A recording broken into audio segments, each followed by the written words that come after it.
de extraedad a los 15 años. Comprende 6 grados escolares divididos en 2 ciclos. Educación fundamental, primero 4 años, y segundo ciclo, quinto y sexto grado. La educación primaria es obligatoria y gratuita. Bien, partimos de este concepto, ¿verdad? De lo que es la educación primaria. Y dice que una atención básica a niños de entre 6 y 7 años hasta los 12 años de edad.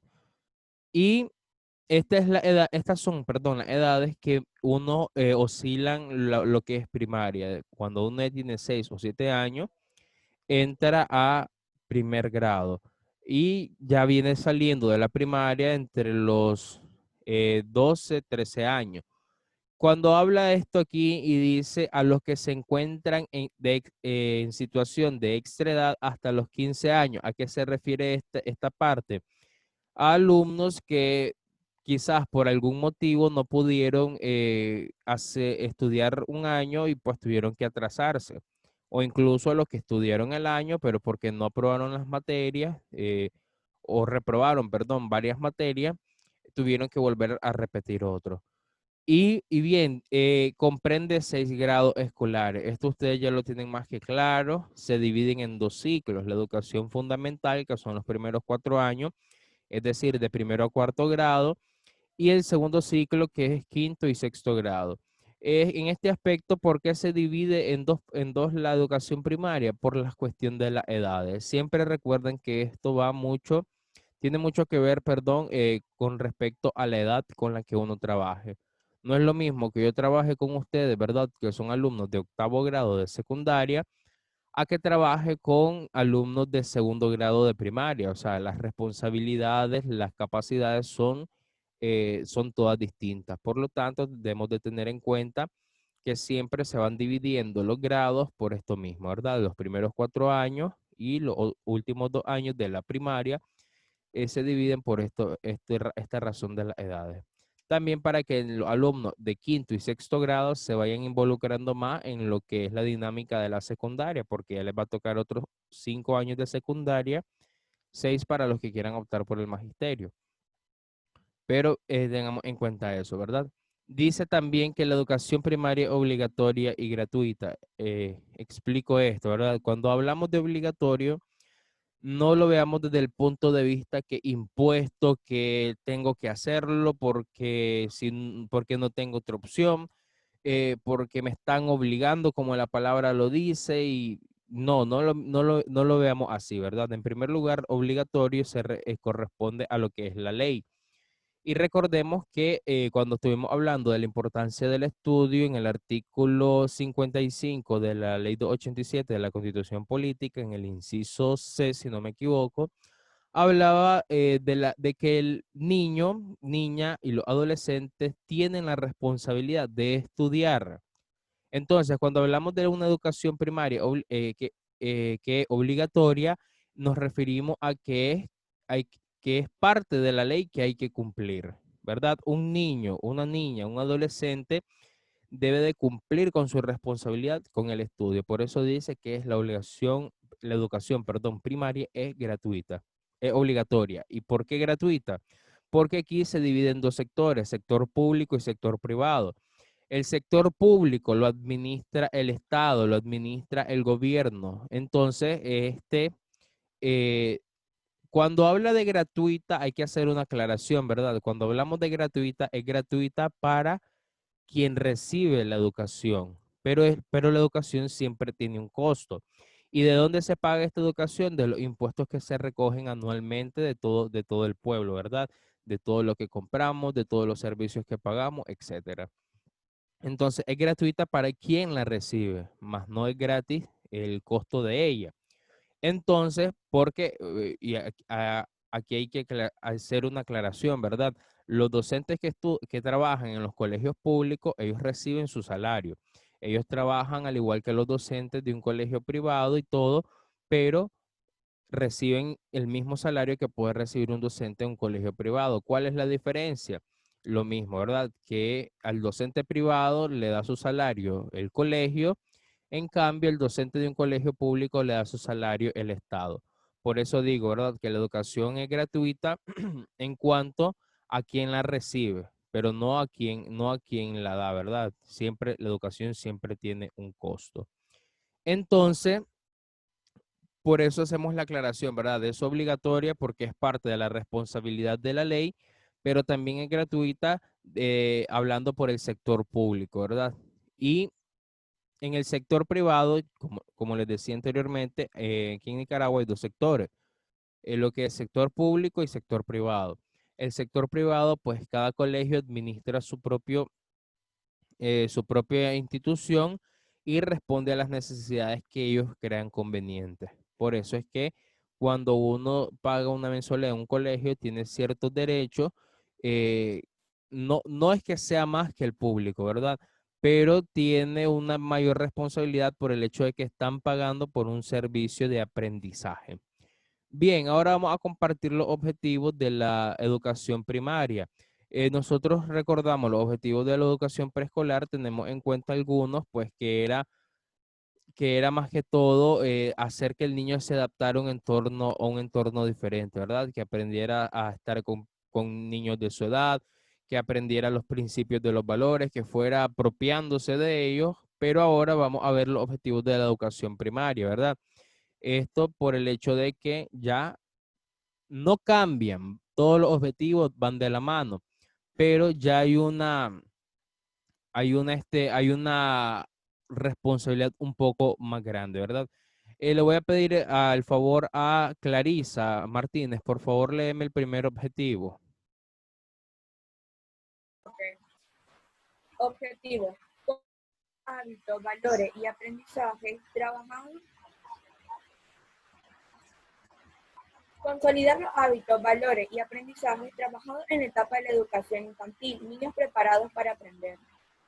Bien, si ustedes se fijan, al final utiliza la expresión niños preparados para aprender. Ese es el resumen del objetivo, ¿verdad? El objetivo dice que hay que consolidar lo que en la educación inicial, es decir, en preescolar, el niño fue aprendiendo.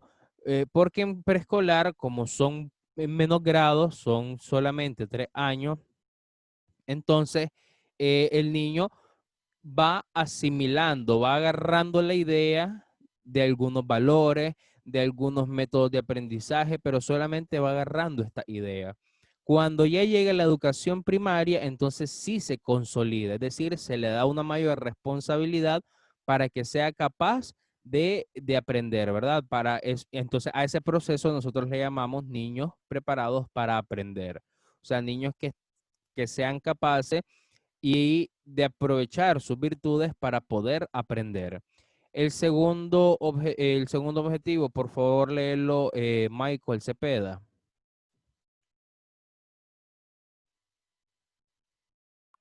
El segundo, profesor. Sí, por favor. Fomentar el interés y el gusto por aprender, alumnos motivados. Bien, este objetivo es corto y sencillo, ¿verdad? Alumnos motivados. Aquí esta responsabilidad es muy de la mano del docente, ¿verdad? Porque el docente es el que debe de fomentar el interés y el gusto para que un niño sea capaz de aprender. Es decir, el docente debe buscar recursos, debe de utilizar medios para que el niño se sienta atraído por el aprendizaje. Por eso dice alumnos motivados. También que cuando el niño se sienta que desanimado, el docente o en otros casos el padre de familia en el hogar, pues le ayuda al niño a volver a tener ese interés y ese gusto para continuar el estudio, ¿verdad? Y este es un objetivo que puede aplicar mucho hasta en la secundaria. Ustedes que están en octavo grado, a veces se tienden a desanimar por algunas actitudes, qué sé yo, de algún docente, por lo complicado de una clase, etcétera. Pero es responsabilidad primero del maestro y de los padres de familia mantener la motivación en los alumnos. Por favor, Ernesto Torres, por favor, lee el siguiente objetivo, el tercero. Aprender a convivir, a respetar otras maneras de pensar, a respetar normas de convivencia, a dialogar para resolver conflictos, a comprometerse con el colegio con acciones y voluntariados, alumnos socialmente aptos. Bien, si vemos aquí, resumen, ¿verdad? alumnos socialmente aptos, es decir, todo lo que explicó anteriormente, aprender a convivir. Ese podría ser otro resumen. En preescolar, el niño tiene un entorno con más caracteres iguales que, semejante, perdón, que los de él. Algunos rasgos físicos también, ¿verdad? Porque en preescolar todos los niños son chiquitos, todos necean, todos, la mayoría no pone atención, eh, qué sé yo. Pero ya en la educación primaria, él ya debe de aprender no solamente a que va a estar con otros niños igual de su edad, sino aprender a convivir. Y es decir, ahí lo explica después, a respetar otras maneras de pensar, respetar otras normas de convivencia, a dialogar para resolver conflictos, a comprometerse con el colegio en acciones de voluntariado. Fíjense que un día, estando en clases presenciales todavía, la profe Aris me pidió que le cuidara a los niños de segundo nivel porque tenía que atender a una alumna que se sentía mal. Y la verdad es que a mí me dio miedo porque yo nunca he trabajado con preescolar, pues, pero tampoco le iba a decir que no. Y de repente todos los niños estaban bien portaditos, bien sentaditos, y a ellos no es como ustedes, ¿verdad? Que con ustedes cuando ustedes se vuelven insolentes, yo solo me quedo de pie en medio de todo y ustedes se quedaban ya calladitos y sentaditos. Con los niños de preescolar, no, ellos no conocen esa norma. Y resulta que se armó un alboroto y allá al fondo dos niños pegándose que porque uno le agarró una crayola y se estaban matando. ¿Y yo qué hago? Entonces a mí me entró un nervio, pero observé algo que es interesante, ¿verdad? Que ellos, los de preescolar, no tienen una capacidad de aprender a convivir. O sea, ellos están todos revueltos, pero van aprendiendo a tener el sentido de convivencia poco a poco. ¿Y dónde se fomenta esto? En la educación primaria, ¿verdad? A saber de que los conflictos se resuelven con palabras. A veces ni a los adultos les queda esto. Los adultos somos los primeros que queremos resolver todo a golpes y en secundaria también.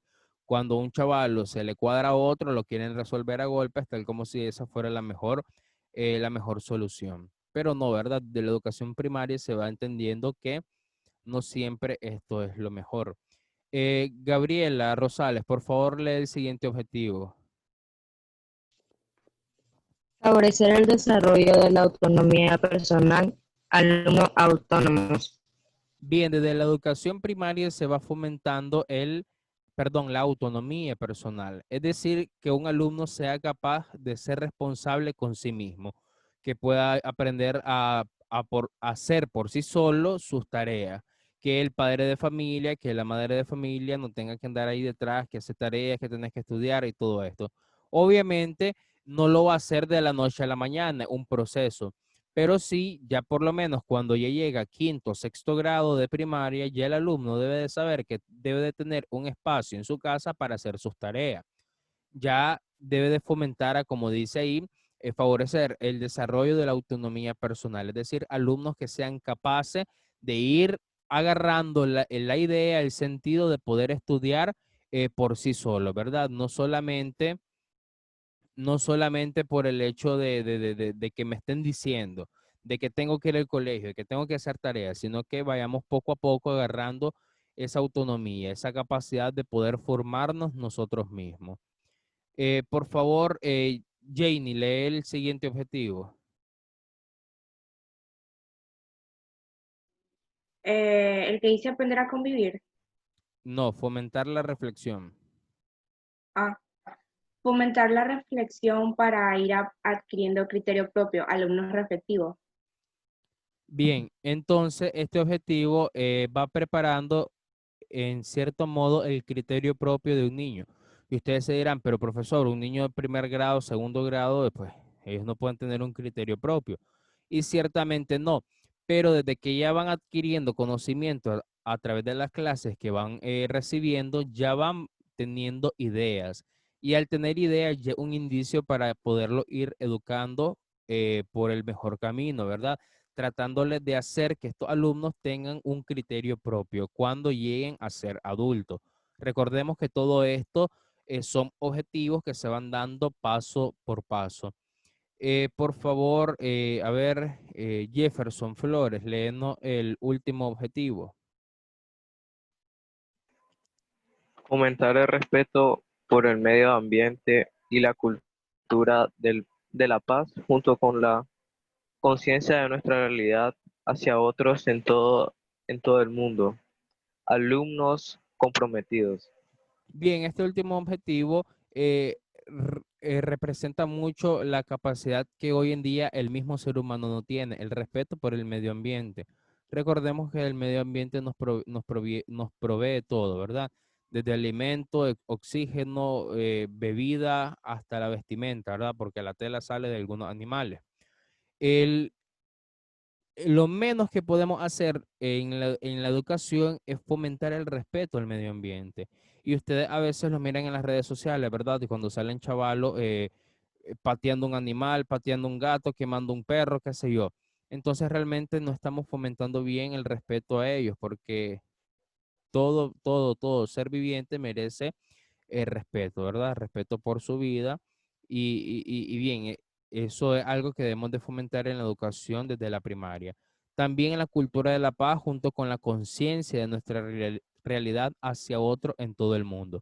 Es decir, que nosotros debemos de aprender en primer lugar a tener la cultura de la paz. Es decir, que como decía el objetivo, a ver, el segundo, tercer objetivo, aprender a resolver los problemas con palabras, no con pleito, ¿verdad? Y la cultura de la paz es eso, promover hechos que fomenten a la paz y no actos que fomenten a una pequeña guerra, ¿verdad? En el colegio. Es triste cuando hay alumnos dentro de una sección que se tienen entre lo que nosotros elocuentemente llamamos traidos, o sea, que estén dos alumnos que se caen mal en la misma sección y que no se puedan ver la cara y que no se puedan mirar a los ojos porque uno odia al otro. Eso, en primer lugar, es inmadurez, porque no creo que uno le haya robado $1.000.000 el otro para que lo odie tanto, y no creo que estén casados para que le quiera quitar a la mujer. Entonces no encontraría una razón lógica por la cual se vayan a odiar tanto, que se hacen malas caras, que te cae mal, eso es normal, ¿verdad? En la vida siempre vamos a vivir con gente que nos cae bien y que nos cae mal, pero debemos de aprender a tener cultura de la paz. Es decir, que aunque a mí me cae mal otra persona, yo no le voy a hacer daño, que aunque yo odie a otra persona, yo no le voy a hacer daño. Esa es la cultura de la paz. Y con la conciencia de la realidad hacia otro en todo el mundo. Es decir, que seamos capaces de tener una identidad, que el niño que se va formando en la primaria vaya adquiriendo su propia identidad como persona, como ciudadano, como miembro de una familia, etcétera. Por eso dice alumnos comprometidos, comprometidos con su deber social, en primero de formarse y en segundo de ser un buen ciudadano, como dice el lema de este año, ¿verdad? De la congregación salesiana, de que era una frase de Don Bosco, que hay que ser buenos cristianos y honrados ciudadanos. Bien, jóvenes, esa es la clase que quería